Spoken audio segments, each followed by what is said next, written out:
shocked when we started looking into this how many even big names say that actually cakes have saved them in many ways. No, I think that the reason we wanted to do a depression kind of awareness campaign with cake is it kind of appeals to everyone and there's something comforting in it. And the more I started working with cake and doing my projects, the more people came to me and said, you saved my life, cake's my only sanity, it keeps me calm. So I was determined to do something with it, which is how we came up with the idea for the Depressed Cake Shop, where we wanted to create something visual to communicate this message, which is why everything we sell is only grey. Yes, and that is, different shades of grey. There was a lovely cake in front of me. Tom Newton-Dunn is here for the next item, but he's just very interested in cakes, and we'll get some, I promise you. But there's one here near Tom. See that one? It's called the Grey Scale Cake, and if you sort of look, it sort of goes from light grey to darker grey. And do you want to cut into it? Don't stick your finger in, love. It's not that kind of station. I don't know what you do at the sun, but here, I wasn't brought up very well, I'm afraid. I've only taken some icing off. There you go. Oh, just cut into it and tell me what's inside. And I think the point is that if you look at a grey cake, you will automatically think, oh, that looks really depressing, and then without thinking, you'll then engage with the topic. So there's the most amazingly yellow sponge with some apricot jam or marmalade? It is indeed apricot jam. There's going to be a much bigger version of that in the shop that's going to actually go from light grey down to dark grey in cake, not just in icing. Eat, please eat. Yes, I will. I will not admonish you. So don't feed us at the sun, actually. You're very kind of you. This never happens here either, Tom. I don't want you writing anything about licence fees, because this is nothing. We don't get this. So, I mean, this is a real visual as well as, sort of it's a real sensory metaphor, because, you look at it's sunny on the inside, it's grey on the outside. Tastes good? Very good. Good. So this is a wonderful thing, and I was sort of talking about the other people who've spoken about this.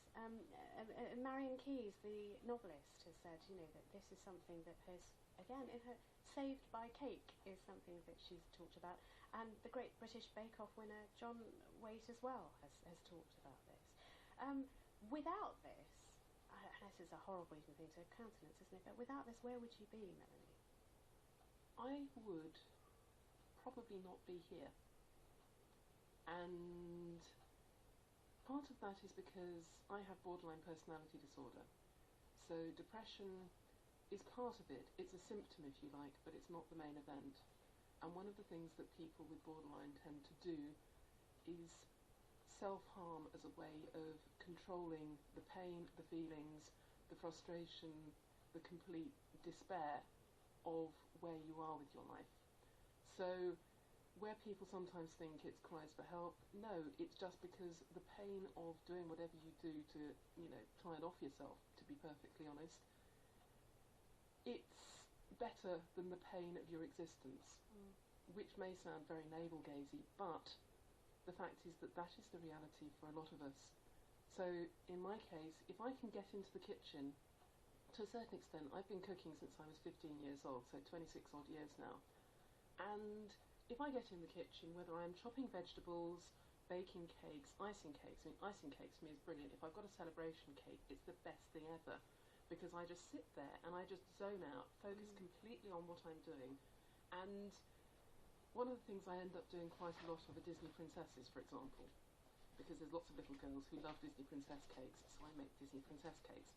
You can imagine the incongruity of doing that when you're feeling suicidal. Yes. But it has to be said that by the time I finished making that Disney princess, doing little flounces in the skirt and things like that, I have reached a calm.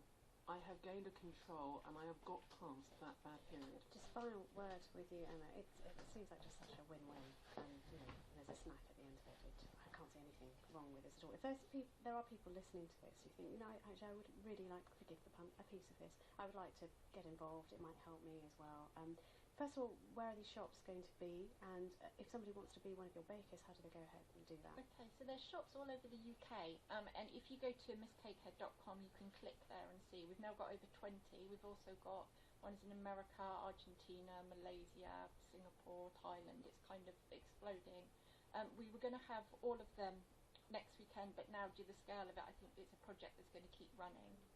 and anyone can take part. A lot of people are saying that they don't think they're professional enough, but actually, as long as you can bake and as long as it's grey, then we would love to have it at one of our shops. Right. Well, thank you both very, very much for coming in. I'll just read you before I say goodbye. The tweet that's coming to us from James in Dalston. I used to suffer from mild depression. Then they found that I was celiac, went gluten-free, depression lessened. I hope you do some gluten-free cakes too, and you do, don't you? Because there's one on there. We do. Well, I'm among the celiac, Fielders so cakes. Oh, you know then. Look, thank you both very, very much for coming in. That's Melanie Denyer and Emma Thomas. And yes, he's been trailed already. Tom Newton-Dunn, the Sun's political editor. How are you? You well? I'm very well. I'm very full as Are well. you? That delicious cake. Oh, really nice. You can take some home with you because we've got that much. Shall we take a... You've been also digesting the papers today. Let's start with your own, shall we? The Sun. You have a spread on how Ed Miliband and the Labour Party are funded. Tell us about this. We have. Well, we've splashed on Denise Van Outen's marriage breakup with the actor Lee Mead, which is very sad for her. But the hardest hitting serious story inside the paper is some extraordinary trawling our team has done on precisely how much money the various unions have given to the Labour Party over the last 12 years.